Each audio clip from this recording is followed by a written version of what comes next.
Assalamualaikum warahmatullahi wabarakatuh. Perkenalkan, nama saya Hernawati Wijaya. Pada kesempatan kali ini, saya akan membahas Standard Operating Procedure atau yang biasa kita kenal dengan SOP. Nah, untuk lebih lengkapnya lagi, saya akan membahas prosedur penanganan masalah kehilangan. Nah, tujuannya itu yaitu memastikan bahwa setiap kejadian kehilangan dapat ditangani dengan cepat, tepat, dan benar. Artinya, dalam melaksanakan penanganan kasus ini harus sesuai dengan policy procedure, work instruction, dan SOP ini. Sehingga dengan demikian, kasus kehilangan ini akan dapat diselesaikan dengan menguntungkan kedua belah pihak. Selanjutnya itu ada ruang lingkup, di mana prosedur ini menceritakan proses dimulai dari laporan korban kehilangan barang ke security, tindakan pengamanan dan investigasi, dan sampai kepada penyelesaian baik itu oleh polisi atau oleh pimpinan unit. Yang ketiga itu definisi, yang pertama ada TKP, itu tempat kejadian perkara, BAP, berita acara pidana, EXCOM, yaitu Executive Committee, terdiri dari JM dan EAM, Civ Accounting, Civ HRD, and Civ Security. Selanjutnya itu ada referensi. Yang pertama itu ada policy procedure, penanganan masalah kehilangan, work instruction, penanganan masalah kehilangan. Berikutnya ada uraian prosedurnya yang terdapat dari pelaksananya, ada nomor, ada uraian prosedur, dan juga dokumen. Yang pertama itu ada pelaksananya yaitu korban, uraian prosedurnya itu segera melaporkan kejadian ke security. Selanjutnya, yaitu sebagian security menutup pintu keluar atau masuk dan memeriksa setiap orang yang akan keluar area kantor. Lalu, sebagian security dan shift-nya menuju TKP guna pengamanan dan penyelidikan atau olah TKP oleh SPV Security sesuai PP untuk itu. Nah, PP itu merupakan policy procedure. Nah, setelah data dan bukti cukup, maka security SPV melakukan pemeriksaan orang.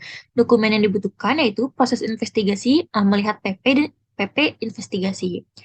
Selanjutnya, selesai investigasi, maka dibuatlah laporan penanganan kasus atau LPK yang berisi tentang kronologis, kesimpulan, dan hasil akhir. Nah, yang keenam, setelah data dan bukti cukup, maka security SPV melakukan pemeriksaan orang security. Selanjutnya, LPK diterima dari security, maka oleh Excom melakukan marketing dan memutuskan tindakan apa yang diambil jika tersangka adalah orang internal perusahaan itu sendiri. Nah, jika pelaku ternyata diketahui orang dalam perusahaan atau orang internal, maka 5.9 yaitu tindakan yang diambil sesuai oleh host role yang ada. Jika justru orang luar pelakunya, maka kasus ini dilimpahkan kepada pihak yang berwajib atau polisi.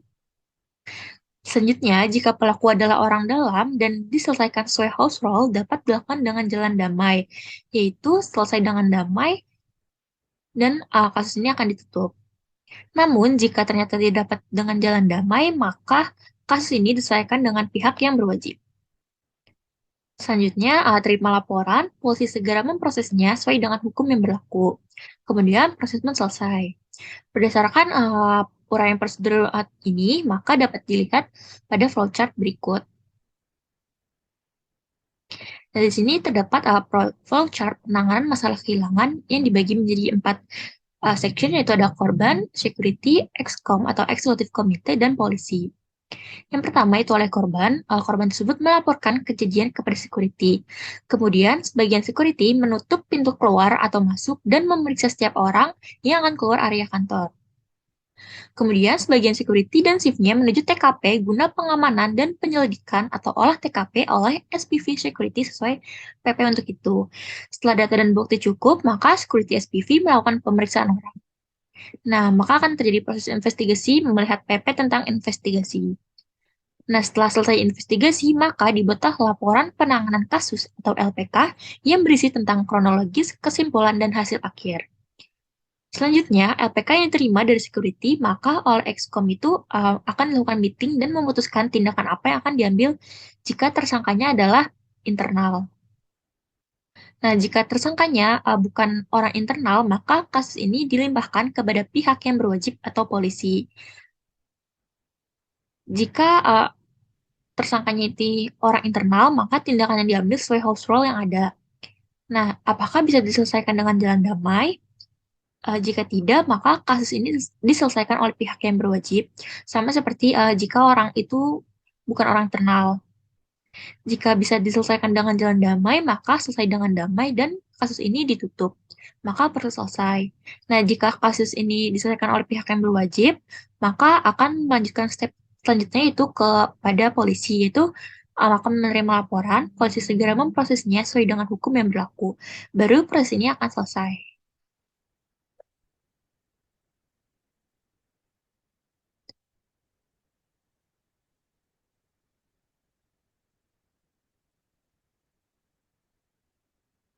Nah, di sini terdapat form